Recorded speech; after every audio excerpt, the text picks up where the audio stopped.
안녕하세요. 까칠한 담임쌤입니다. 6월 평가 모의고사 채점 공식 데이터 분석 두 번째 시간입니다.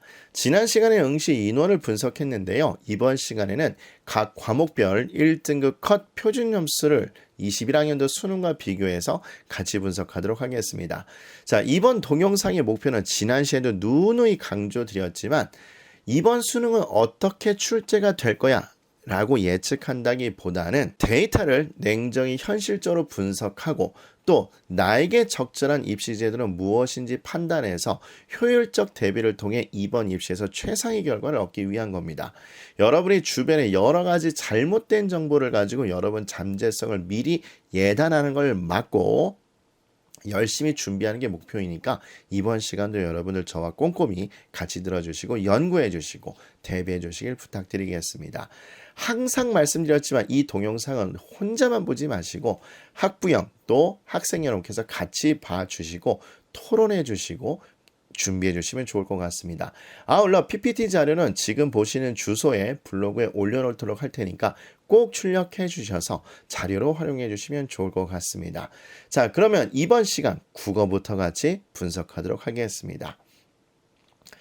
여러분 알다시피 지난번 2021학년도에 이 자료를 가지고 분석을 해드렸을 겁니다. 그래서 등급 간 점수차도 중요하고 그리고 어려웠는지 쉬웠는지 같이 판단을 해보았을 겁니다. 그래서 여러분 알다시피 대단히 유명했던 해였었죠. 꽤 어려웠던 거고 그리고 작년에도 평가위원들 또는 언론에서 예측과 달리 국어는 약간 어렵게 출제됐다는 걸 확인할 수 있었습니다. 자, 그런데 이번엔 여러분 알다시피 국어도 선택 과목으로 바뀌었었죠. 그러나 이게 통합돼서 나오고 있긴 한데 지금 보시는 것처럼 국어 1등급 컷 132점입니다. 자, 우리 좀 색깔을 바꾸고 다시 한번 볼까요? 네, 그 다음에 2등급 컷은 125점이었습니다. 마찬가지 125점이었고 그 다음에 지금 보시는 것처럼 인원수도 얼추 비슷한 경향성을 보인다고 생각하시면 될 것 같습니다. 조금씩 줄긴 했는데 근데 이 정도 데이터 값은 우리가 예측을 하고 있었던 거였습니다. 그런데 저희 반 학생들은 이제 어차피 성적표가 이제 세분화돼서 나오니까 그걸 분석을 해보니까 역시나 예상했던 것처럼 엄매와 화작의 같은 원점수라도 표준 점수 차이는 어느 정도 있었습니다. 그래서 제가 상담을 통해 보고 이것저것 자료를 조사해 보니까 이렇게 분석할 수 있었습니다. 일단 국어는 작년과 비슷한 패턴으로 움직이고 있었습니다. 또 바뀐다 하더라도 그 점수차, 엄매하고 화작의 표준 점수차와 구성 비율은 어느 정도 예측값에서 움직이는 걸 확인할 수 있었는데 막상 학생들이 시험을 보고 나서 비슷한 원점수를 받았음에도 불구하고 엄매와 화작의 점수 차이가 있는 걸 보고 특히 상위권 학생들 제가 앞시에서 얘기 드렸었죠. 화작에서 지금 보는 것처럼 엄매로 전환하는 성향의 학생들이 꽤 많이 보이고 있었습니다. 그래서 이것도 이번 6월 평가를 통해서 우리가 실제로 확인할 수 있는 거였는데 사실 수학보다 좀 뭐랄까요 충격량은 덜합니다. 뭐 이 정도는 우리가 어느 정도 예측할 수 있었었고 대부분 재수학은 아마 상담이 이렇게 이루어졌을 겁니다. 얘야 국어는 네가 일단 편한 걸로 생각을 해보고 평가원 시험과 데이터를 분석을 해본 다음에 그리고 나서 전환을 해도 늦지 않을 것 같구나 라고 보통 상위권 중심의 학원은 이렇게 상담이 이루어졌을 겁니다. 그러니까 이건 뭐 저희가 어느 정도 예측이 가능했던 거고 그렇다면 우리 중하위권 학생들은 어떻게 될까요? 뭐 여러분 이미 알고 계시겠지만 특별히 표준 점수 차이를 생각하지 마시고 자기에게 유리하다고 생각하는 선택 과목을 선택하셔서 거기에서 기본적으로 점수를 잘 따는 것이 매우 중요하다고 생각하시면 될 겁니다. 물론 중하위권 학생이라면 화작을 고를 확률이 높기는 할 텐데 근데 그렇다고 우습게 보면 안 되는 거죠. 결국 시험은 시험이고 난이도 조절은 난이도 조절이니까 여러분 그걸 대비하셔서 준비를 하셔야 될 겁니다. 또 선택 과목에 대한 데이터 분석이 조금 어려워지는 경우가 되게 많았었습니다. 제가 예전에도 얘기 드렸던 것처럼 엄매하고 화작 선택자 중에서 미적 기백 확통의 1등급 학생의 비율을 알아내는 게 사실 대단히 어려워졌다고 얘기 드렸을 겁니다. 따라서 대형 학원 또는 상위권 중심의 학원이나 아니면 입시 컨설팅 업체들은 본인들이 수집한 데이터를 가지고 비율을 가져서 역환산해서 추정치를 낼 거고 그걸로 값어치표를 만들 텐데 어쨌든 이번에 이게 대단히 어려워져서 결국 여러분 정시라던가 수시 때 컨설팅 업체를 이용해야 될 확률이 대단히 높다고 얘기 드렸었고 또 그만큼 혼란이 야기됐다는 얘기는 실제로 변동상이 많아졌다는 얘기도 될 거니까 안전카드를 하나 제대로 잡아놓고 모험을 하는 것도 어떻게 보면 괜찮은 전략이라고 생각이 듭니다. 이건 우리 수능 끝나고 또 그 데이터를 갖고 분석하면 되니까 생각해 주시면 될 것 같고 그리고 제가 아까 얘기 드렸죠. 중위권 학생은 특별히 표준 점수에 차는 유불리를 생각하지 말고 자신이 냉정하게 분석했을 때 나에게 유리한 과목을 선택해서 거기서 기본 점수를 따려고 노력하는 것이 대단히 중요할 겁니다. 국어는 어쨌든 이렇게 분석할 수 있을 거예요. 그리고 중요한 게 수학이죠. 어쨌든 수학은 수리가 수리나 작년 거부터 한번 보도록 하겠습니다. 작년도 약간 수학이 어려운 편이라고 이야기 드렸을 겁니다. 1컷이 표준에서 130이었고 그 다음에 예전에도 제가 한번 언급해 드린 적이 있었는데 이번에 처음인 사람 잘 기억해 주시면 좋을 것 같습니다. 작년까지는 원점수 100점짜리 시험이 1등급 컷이 135점 정도 표준 점수가 나오면 꽤 어려운 편의 시험이라고 생각하면 된다고 제가 기준점을 설정을 드렸을 거예요. 그래서 만약에 수능에서 특히 이과형에서 수학 문제가 어렵게 되면 사교육을 조장한다는 비판 여론이 일기 때문에 보시는 것처럼 보통 125점 이후나 130점대 초반으로 1등급 컷이 나오게 맞는 게 일반적이었습니다. 그러니까 나름대로 조정을 잘 하고 계셨다는 얘기인 거죠. 그래서 속설 아닌 속설은 결국 자연계는 원점수 92점이 1컷이 될 가능성이 높다라고 보통 암묵적으로 이렇게 생각을 하고 있었어요. 이걸 좀 잘 기억해 주시면 좋을 것 같고 그 다음에 수리 나형은 지금 보는 것처럼 역시나 평균 점수가 조금 떨어지겠죠. 자연계 학생들보다. 그래서 잘하면 두각이 나타나기 쉽기 때문에 지금 보는 것처럼 가형보다는 표준 점수가 그래도 살짝 높게 잡힌다고 분석을 해드렸을 겁니다. 특히 재작년도는 꽤 어려운 거라고 제가 얘기를 드렸었죠. 요것도 알아두시면 좋을 것 같은데 근데 올해 아마 제일 중요한 변수가 수학이 통합된 거고 선택 과목이 3개인데 비교를 해보면 이렇게 비교가 될 겁니다. 제가 아까 얘기 드렸었죠. 일단 원점수 100점짜리 시험에 표준 점수가 135점 정도 나오면 나름대로 어려운 시험에 속한다고 이야기를 드렸을 겁니다. 그래서 보면 작년에 130, 131이었고 비율도 5%, 5%대였는데 그리고 이거를 합치게 되면 약 2만 명이 되겠죠. 요 인원과 요 인원을 합치면 약 2만 명 정도가 되는데 보시는 것처럼 일단 비율도 적고 그리고 보시는 것처럼 실제 인원수도 줄었다는 걸 확인할 수 있습니다. 그런데 여기서 되게 큰 문제가 발생을 했었죠. 그게 뭐였냐면 이 1등급 비율 중에서 과연 미적, 기백, 확통의 인원수가 어떻게 되느냐가 사실은 되게 애매하다고 이야기 드렸을 겁니다. 그래서 나름대로 역환산해서 계산을 한다고 말씀을 드렸는데 제가 여러 가지 데이터를 분석해 봤습니다. 즉 다른 메이커의 학원들의 데이터들도 분석해 보고 또 나름대로 제가 가지고 있는 데이터를 분석을 해 보니까 보통은 80에서 심지어 92% 정도까지 미적이 이 인원의 1등급의 92%까지 차지하고 있다라고 분석하고 있는데도 은근히 있더라고요. 다시 한번 미적분이 이 1등급 인원수 중에서 약 80에서 92% 차지하고 있다라고 여러 메이커의 학원들이 예측한다는 걸 제가 조사를 했습니다. 그러니까 이것도 좀 잘 생각을 해보시면 좋을 것 같아요. 그리고 제가 지난번 시간 응시 이론에서 설명을 드렸지만 만약에 미적분을 응시한 학생들 중에서 의외로 기백과 미적을 선택한 학생들이 약 10,000명 정도가 됐었죠. 근데 그 친구들이 사탐 2과목을 선택했습니다. 그럼 결과적으로 자연계를 지원하지 못하는 얘기인데 약 7,000명 사탐 2개 과목을 선택하고 미적을 선택한 학생들이 약 7,000명 정도가 되는데 그 중에 극상위권을 한 절반이라고 따진다면 여기서 3,000명 전후의 인원이 왔다 갔다 할 수 있기 때문에 이게 은근히 웃긴 변수가 될 수 있다고 이야기를 드렸을 겁니다.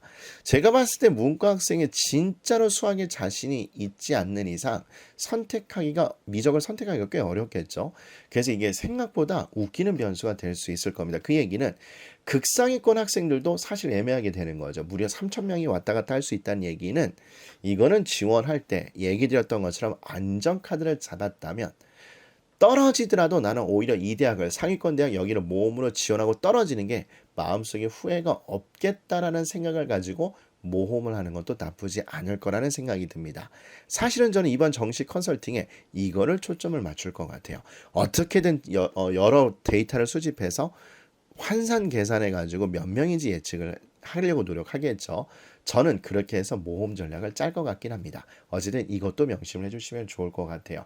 그리고 지금 보시는 것처럼 2등급의 비율도 나름대로 변화가 있는 걸 확인하실 수 있고 어쨌든 전체적으로 약간 줄었다는 걸 확인할 수 있을 겁니다. 이게 하게 되면 한 11.4%가 되고 이것도 한 11.5% 되는데 어쨌든 이 비율의 차이도 생각을 해주시면 좋을 것 같아요. 자, 그러면 수학은 아마 이렇게 분석할 수 있을 겁니다. 일단 상위권 1, 2등급 표준 점수가 증가를 했습니다. 아무래도 시험 문제 난이도가 높았다고도 생각할 수 있긴 하겠지만 그냥 좀 죄송한 얘기긴 한데 제가 봤을 땐 전체적인 학생의 평균 점수 하락에 따른 것이기 때문에 점수를 조금만 잘 받았으면 표준 점수가 올라가게 된 게 아닐까. 저는 사실 여기에 조금 더 무게를 두고 있고요.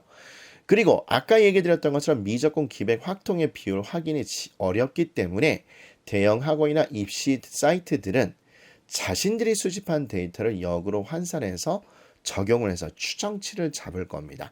그리고 그 결과물이 종이 배치표 또는 가 배치표가 될 거기 때문에 여러분 그걸 꼭 구해서 나름대로 지원 대학을 설정하는 것도 중요하다고 이야기를 드렸을 거예요. 따라서 상위권 학생들은 수학에서 어느 점수 점수가 나온다면 전략적으로 의외로 국어 선택 과목을 잘 고려를 하셔야 될 거고 중하위권 학생들한테는 제가 분명히 경고드리는데 포기하지 않으시길 부탁드리겠습니다.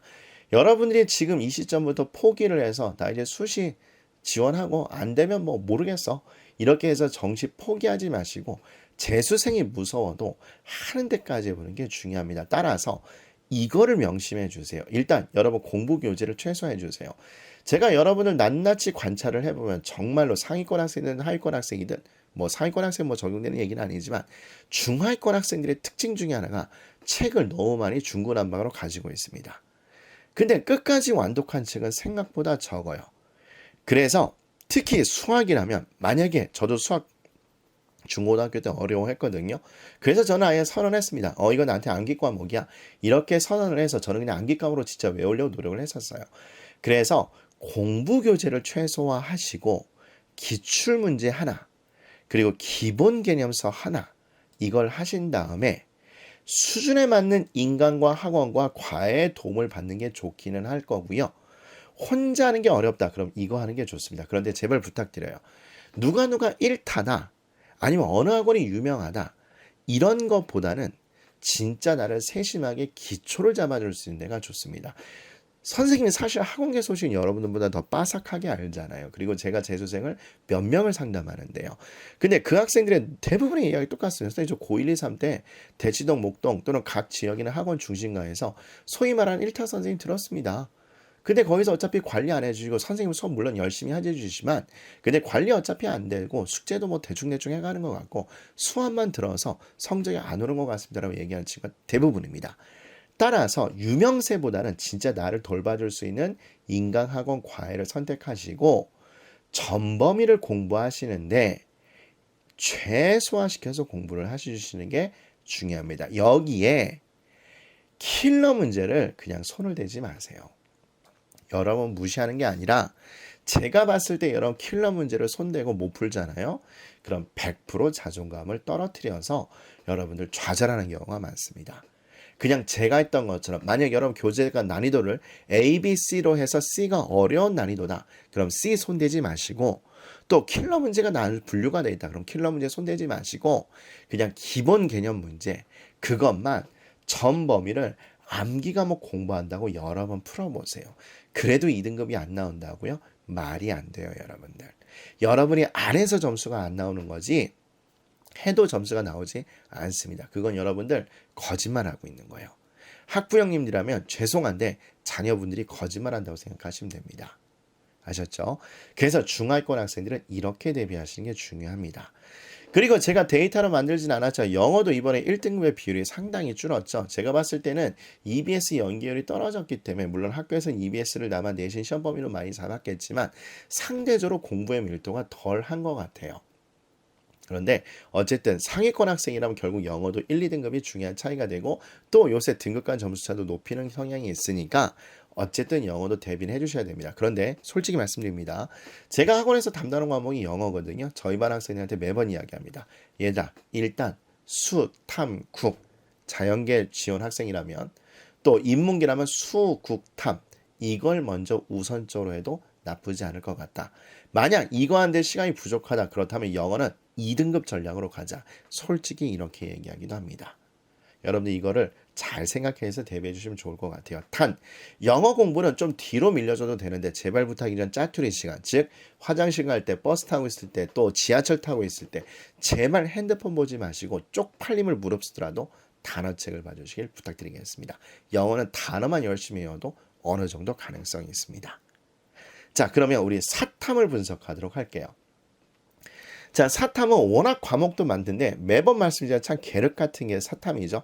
안 하니 애매하고 대부분 또 1, 2등급이 대부분이니까 또 하자니 잘 봐도 티가 안 나고 이런 게 사탐일 겁니다. 자, 그래서 여기 보시는 것처럼 인원도 난리죠. 그리고 또 작년에 또 이게 또 어려워서 비율도 확 떨어진 것도 확인될 겁니다. 윤사도 마찬가지죠, 여러분들. 비율도 중구난방입니다. 한국지리도 이번이 좀 늘었죠. 세계지리도 난립니다, 여러분들. 자, 제가 말씀드리고 싶은 건 이겁니다. 여러분들이 특히 자녀분들이나 학부모님께서 사탐은 시험 난이도가 어떻게 될 거라고 예측하는 것 자체가 말이 안 됩니다. 그렇게 대비해서 나한테 유리한 대학을 고른다? 만약 그게 적중한다면 그분은 점집을 차리는 게 오히려 낫습니다, 여러분들. 여기 보시는 것처럼 이 데이터가 중구난방이잖아요, 여러분들. 따라서 선생님 말 믿고 그냥 내가 자신 있는 거 골라서 거기에 매진하는 게 필요합니다. 또 올해도 한번 특성 봐볼까요? 자, 올해 보시면 어떻습니까? 생각보다 윤사도 그렇고 한지도 그렇고 세계지리도 그렇고 표준 점수가 갑자기 뛰어버렸습니다. 비율은 말할 것도 없고. 뒤에 정리를 해드리겠지만 전 좀 죄송한 분석이긴 한데 이번에 공부 잘하는 친구들이 자연계 지원자로 많이 몰려가서 사탐의 평균 점수가 떨어져서 이런 결과가 나오지 않았을까 그 생각이 강하게 듭니다. 근데 이걸 예측한다고요? 장담하지만 9월달 평가원 점수 어떻게 될지 모른다니까요, 여러분들. 그러니까 본인한테 잘 맞는 거 골라서 그걸 최선을 다해서 공부하는 게 중요합니다. 또 나머지 과목도 한번 봐볼까요? 동아시아사, 중구난방이죠. 그리고 세계사, 심지어 이렇게 된 경우도 있었습니다. 마찬가지.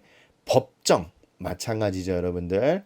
경제, 경제가 그나마 경향성이 있고 사문 난립니다, 여러분들.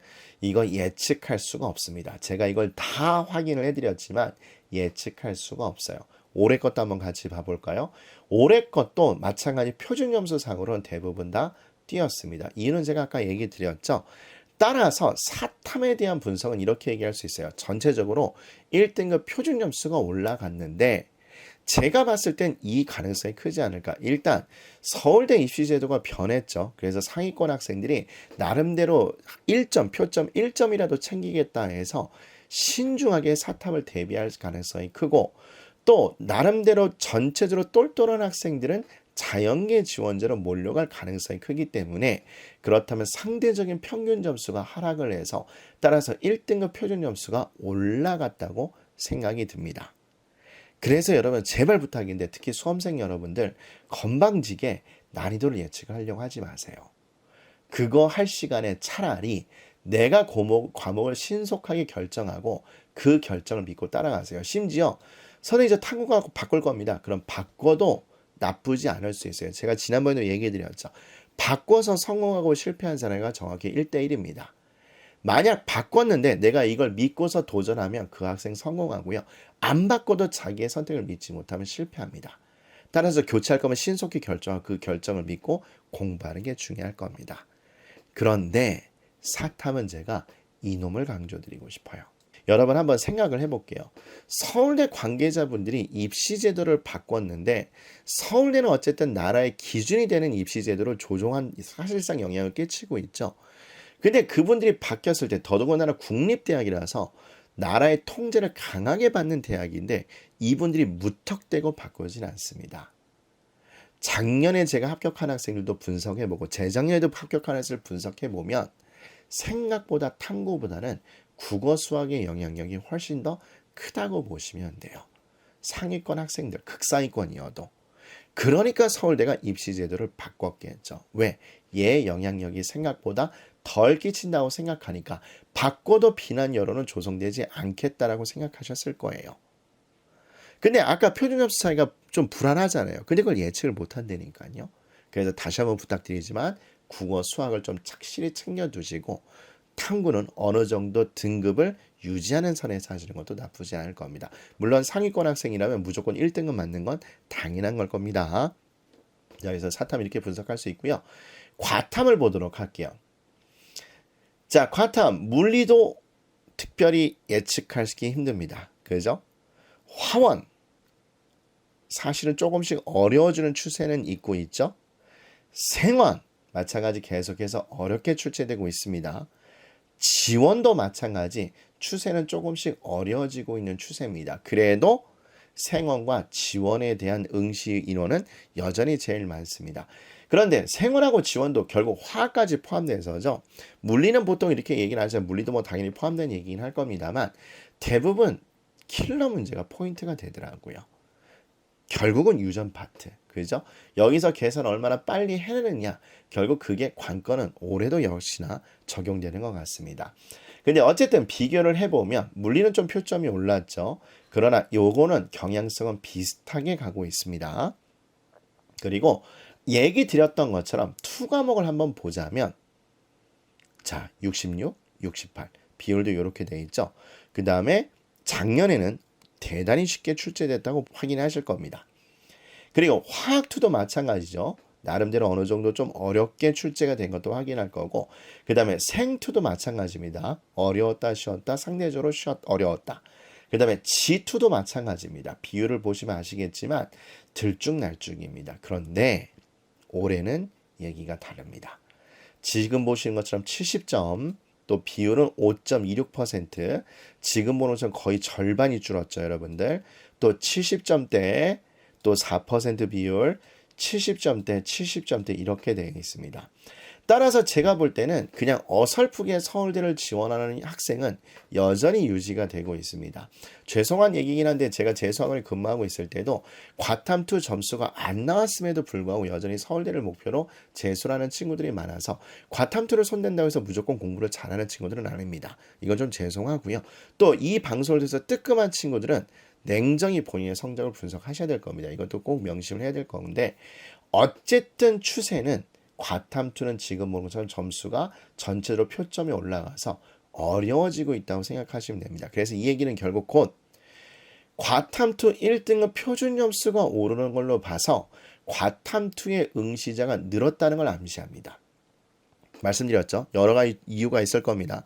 특히 의치, 한수, 약, 특히 약학대학이 새롭게 뽑음으로 인해서 그쪽으로 상위권 학생이 더 몰려갈 거니까 상대적으로 서울대 일반과는 더 여유가 있을 것 같다. 라고 생각을 하고 아직까지도 서울대 네임밸류는 우리나라의 끝판왕이니까 그걸 노려서 나는 전공은 복수 전공 생각하면 되니까 그렇게 응시를 하겠다라고 생각하는 친구들 많아서 는 거라고 생각합니다. 따라서 과탐2 응시자들 상위권들은 수국도 못할 것이 아니니까 이 사람들은 어쩔 수 없이 과탐2도 철저히 대비를 해야 될 겁니다. 물론 9월달 또 수능 데이터를 확인하긴 해야 되겠죠. 근데 어쨌든 이게 확실할 거고요. 두 번째, 과목별 킬러 문제 대비를 철저히 할 겁니다. 물론 상위권 학생들입니다. 중하위권 학생들은 킬러 문제가 아니라도 제발 부탁인데 실수를 대비를 좀 철저하게 하시고 기본기 문제라도 좀 잘 풀었으면 좋겠습니다. 이것만 대비를 잘해도 여러분들 소위 말해서 인기 있는 과에 들어가게 되면 요 취업이 잘 되는 과라고 얘기를 하죠. 거기에 들어가도 아무런 지장이 없습니다. 그렇게만 하셔도. 그러니까 기억을 해주시면 되고 어쨌든 과목별 상위권 학생이나 과목별 킬러 문제를 좀 대비를 잘 해주셔야 되고 중하위권은 실수로 대비를 철저히 하시고 제발 부탁이자 기본기라도 잘 챙겨주셨으면 좋겠습니다. 어쨌든 이렇게 점수를 분석할 수 있는데 그러면 총괄적으로 주의를 좀 당부 말씀을 드리면 첫 번째 6월 평가한 데이터와 여러분 점수겠죠. 또 여기에 나는 채점 데이터를 얘기할 겁니다. 2022학년도 수능 데이터가 절대 같을 거라고 생각하시면 안 됩니다. 이번 6월 평가원을 잘 보신 분들은 제발 부탁인데 한번 기분 좋고 성취감을 느끼세요. 단 이 점수가 수능 점수라고 생각한다면 여러분들 내년에 재수학원에 다닐 겁니다. 또 6월 평가원 점수를 못 본 친구들은 제발 부탁이지만 나는 재수 가긴 해. 이렇게 생각하지 말으셨으면 좋겠습니다. 벌써부터 본인의 잠재성을 제한시키지 마시자고요. 싸움은 지금부터입니다. 제가 재수학에서 수업할 때 매번 강조하지만 재수를 성공하는 것, 수능을 성공하는 건 9, 10, 11월 달을 어떻게 마무리하냐입니다. 그리고 얘기 드렸죠. 여기서 난 데이터 값은 9월도 다를 거고 수능도 다를 겁니다. 기억을 해주시면 좋을 것 같습니다. 또 평가원을 열심히 분석해서 본인의 문제점을 분석하고 보완책을 마련하셔야 됩니다. 다시 한번 얘기 드려요. 선택 과목 간 난이도 예측 불가입니다. 이딴 거 예측할 바에 차라리 공부한 글 짜는 게 더 중요합니다. 따라서 6월 평가원 시험을 보고 나셨으면 자신의 공부에서 단점을 분석하세요. 즉 내가 공부에서 누락된 부분이 어디고 약점이 어디이고 또 여러분 단원들이 너무 많은데 어디가 공부가 빠졌는지를 꼭 분석을 하셔야 됩니다.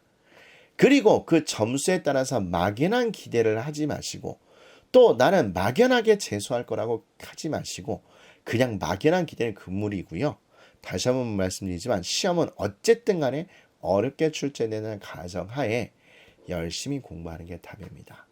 제발 부탁인데 수시를 도박이라고 생각하지 마시고 정시는 특히 고3이라면 재수생한테 무조건 진다고 생각하지 마시고 일단은 하는 데까지 하는 게 제일 중요하다고 생각하시면 됩니다. 다시 한번 간곡히 부탁 말씀드려요. 6월 평가원 성적이 안 좋다 할지라도 또는 여러분 담임 선생님하고 상담의 결과 또는 방향성이 부정적이라 할지라도 그걸 받아들이지 마시고 여러분 이번 2020학년도의 수능은 결과는 본인이 조종한다고 생각하시면 됩니다. 그러니 우리 힘내서 까당과 열심히 준비해 주셨으면 좋겠습니다. 어쨌든 고생 많이 하셨고요. 우리 다음에 또 좋은 정보로 찾아뵙도록 하겠습니다.